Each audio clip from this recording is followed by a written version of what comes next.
എല്ലാവർക്കും അന്നാമന്നിയുടെ ഒരു പുതിയൊരു എപ്പിസോഡിലേക്ക് സ്വാഗതം. സ്നേഹിതരെ, നമ്മളെല്ലാവരും സംസാരിക്കാനും നമ്മുടെ അഭിപ്രായങ്ങൾ പങ്കുവെക്കാനും ഏറെ താല്പര്യം കാണിക്കുന്നു. എന്നാൽ മറ്റുള്ളവരെ ശ്രവിക്കാൻ കഴിയുക എന്നത് അതിനുമധികം വലിയൊരു ഗുണമാണെന്ന് നമ്മൾ പലപ്പോഴും മറക്കുന്നു. ശ്രവിക്കൽ എന്നത് വെറും കേൾക്കൽ മാത്രമല്ല, അത് മനസ്സുകൊണ്ടുള്ള കേൾക്കലാണ്. ഒരാളുടെ വികാരങ്ങളും ചിന്തകളും മനസ്സിലാക്കാനുള്ള ശ്രമമാണ്. ഒരാളെ സത്യസന്ധമായി ശ്രവിക്കുമ്പോൾ അവൻ നമ്മുടെ മനസ്സിൽ വിലപ്പെട്ടവനായി തോന്നും. അതാണ് മനുഷ്യബന്ധങ്ങളുടെ അടിസ്ഥാനം. ഒരു നല്ല സുഹൃത്ത്, നല്ല അധ്യാപകൻ, നല്ല നേതാവ്, ഇവരിലെല്ലാവർക്കും ഒരു ഗുണമുണ്ട്.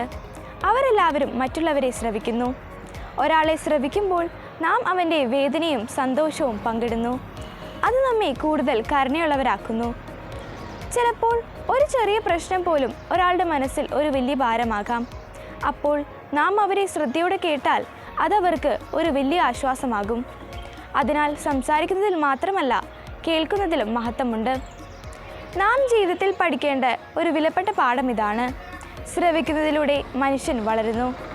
അതിനാൽ നമ്മുടെ ചെവികൾ മറ്റുള്ളവരുടെ വാക്കുകൾ കേൾക്കാൻ തുറക്കട്ടെ. നമ്മുടെ ഹൃദയം അവരുടെ വികാരങ്ങൾ മനസ്സിലാക്കാൻ വളരട്ടെ. നന്ദി.